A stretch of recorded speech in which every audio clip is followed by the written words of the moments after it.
White paper ఇచ్చేసి క్లీన్గా చేతులు ఎత్తేసినట్లుంది ప్రభుత్వం. ఇంత లావు డాక్యుమెంట్ కూడా అవసరం లేదు. స్ట్రెయిట్ అవే 30వ పేజీకి వెళ్ళిపోవాలి. సారాంశం అంతా 30వ పేజీలో ఉందన్నమాట. అంత ఇంత లావు డాక్యుమెంట్ కూడా అవసరం లేదు. అంటే ఇది వైట్ పేపర్ అనేది మీరు తెలుగుదేశం ప్రభుత్వము మీరు చెప్పినట్లుగా ఎంతో ఆశలతో ప్రజలందరూ కూడా మిమ్మల్ని ఎన్నుకున్న తర్వాత వాళ్ళ ఆశలన్నీ కూడా మొత్తం నీరుగార్చి నిరాశ చెందే విధంగా మీరు ఈ వైట్ పేపర్ రిలీజ్ చేయడం జరిగింది.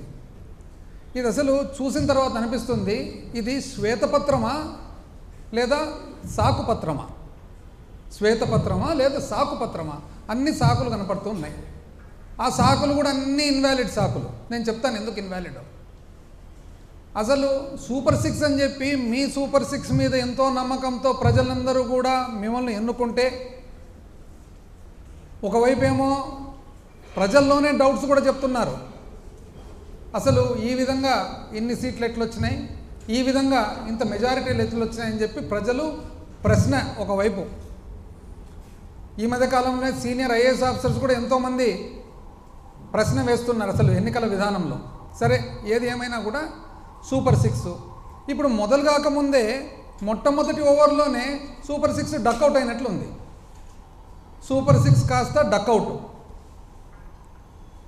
అసలు ఎప్పుడు కూడా ప్రజా జీవితంలో ముఖ్యంగా, మామూలు జీవితంలో అయితే ప్రజా జీవితంలో ముఖ్యంగా మనం ప్రజలకు ఆన్సర్ చేయాల్సిన బాధ్యత ఉంటుంది. అబ్రహాం లింకన్ మాజీ అమెరికా దేశ అధిపతి, one of the greatest politicians this world has seen. ఆయన ఏమన్నారు, ఒక వ్యక్తిని జీవితాంతము అబద్ధాలు చెప్పొచ్చు, అందరికీ ఒక్కసారి అబద్ధం చెప్పొచ్చు, కానీ అందరికీ జీవితాంతం అబద్ధం చెప్పాలంటే కుదరదు, ఏమాత్రం కుదరదు. స్ట్రెయిట్ అవే 30వ పేజీకి పోతే ఏమంటున్నారు మీరు? 30వ పేజీలో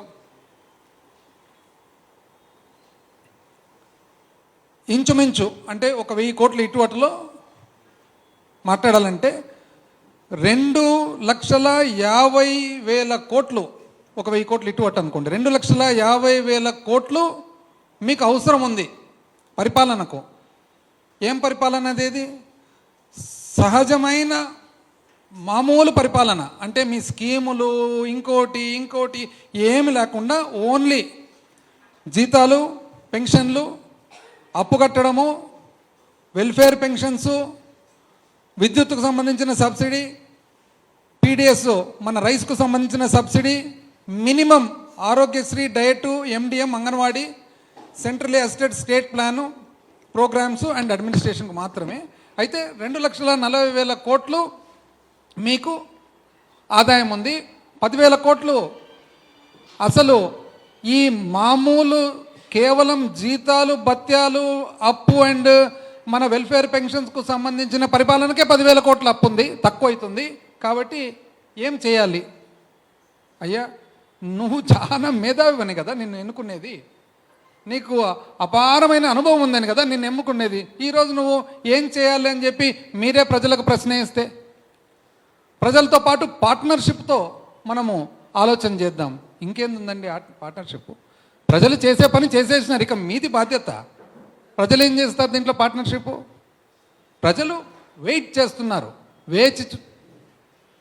అసలు ఎప్పుడెప్పుడు మీరు ప్రతి ఒక్క ఇంట్లో ఉండే ప్రతి పిల్లలకు అమ్మఒడిస్తారు, ఎప్పుడెప్పుడు 18 ఏళ్ళు నిండంగానే మహిళలకు మీరు నెలకు 1,500 ఇస్తారు, ఎప్పుడెప్పుడు 60 సంవత్సరాల ముందే 50 సంవత్సరాలకే మీరు 4,000 రూపాయలు పెన్షన్ ఇస్తారు, ఎప్పుడెప్పుడు మీరు రైతు భరోసా 20,000 రూపాయలు సంవత్సరానికి ఇస్తారు, ఎప్పుడెప్పుడు మీరు మన అన్ఎంప్లాయిడ్ యూత్కి అంతా కూడా, నిరుద్యోగులకు అందరికి కూడా మీరు నెల నెల డబ్బులు ఇస్తారని చెప్పి అసలు కాచుకొని ఉన్నారు అందరూ. మీరు ఇవన్నీ పక్కన పెట్టి సూపర్ 6ను డక్అవుట్ రూపంలో పక్కన పెట్టి అసలు మామూలుగా చేయవలసిన స్కీమ్ కూడా, అంటే ఈ సమయానికి 5 సంవత్సరాలు కూడా అసలు బళ్ళు తెరిచేటప్పటికి ఇవ్వవలసిన అమ్మఒడి కూడా ఇవ్వకుండా ఆలోచన చేద్దాము, డేటా తీసుకోవాలి అంటే ఇదేందండి డేటా? అంటే మీరు 6 వైట్ పేపర్లు రిలీజ్ చేస్తారే, డేటా లేకుండానే రిలీజ్ చేస్తారా? అంటే డేటా లేకుండా వైట్ పేపర్ రిలీజ్ చేస్తారా? జగన్మోహన్ రెడ్డి గారు నిన్న మాట్లాడుతూ బాగా చక్కగా చెప్పినారు. ఏందుండే డేటా, సింపుల్ డేటా కదా. పిల్లలు ఎంతమంది ఉన్నారు? 40 లక్షల చిల్లర మంది తల్లులు. పిల్లలు ఎంతమంది ఉన్నారు? 80 లక్షల చిల్లర మంది పిల్లలు. 80 లక్షల చిల్లరు ఇంటూ 15,000 మీరు చెప్పినదే. దానికేమి అంత పెద్ద డేటా ఏముంటుంది దీంట్లో? ఇంకా డేటా కావాలి అని అంటారు. అసలు ఎంత అన్యాయంగా అంటే, ఫస్ట్ మొట్టమొదటి నుంచే మొదలు పెడితే ఏమన్నారు ఫస్ట్లో?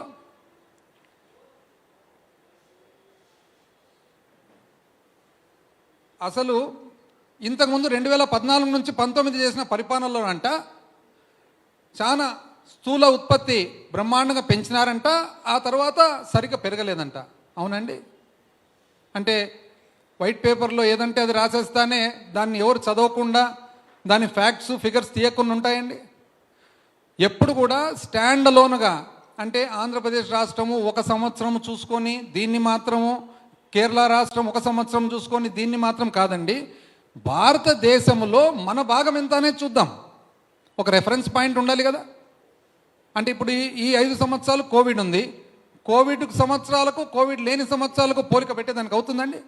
భారతదేశాన్ని అంతా పోల్చుకుంటాం. భారతదేశ వ్యాప్తంగా చూస్తే 2014-15 నుంచి 18-19, 14-15 నుంచి 18-19 దేశ స్థూల ఉత్పత్తిలో రాష్ట్ర స్థూల ఉత్పత్తి ఒక నిష్పత్తిగా తీసుకుంటే 4.47% అండి. అంటే దేశ స్థూల ఉత్పత్తిలో మనము 4.47% మన భాగం, మన కాంట్రిబ్యూషన్. 2019-20 నుంచి మనం 2023-24 అడ్వాన్స్ ఎస్టిమేట్స్ చూసుకుంటే దేశ స్థూల ఉత్పత్తిలో మన రాష్ట్ర స్థూల ఉత్పత్తి 4.82 అండి. అంటే 0.4% మీకంటే ఎక్కువ. ఇప్పుడు ఎట్లా చెప్తున్నారండి అప్పుడు బాగా పెరిగింది ఇప్పుడు పెరగలేదని? అంటే మీ అంకెలు మాత్రం మీరు చూసుకుంటే సరిపోతుందా? రెఫరెన్స్ పాయింట్ వద్దా? అదేవిధంగా అసలు పరిశ్రమ గురించి మీరు మాట్లాడరు కదండి. పరిశ్రమ చూసినట్లయితే దేశ స్థూల ఉత్పత్తిలో పరిశ్రమ భాగం మాత్రము చూసుకుంటే, ఇండస్ట్రీ చూసుకుంటే 2014-15 నుంచి 18-19 2.9%.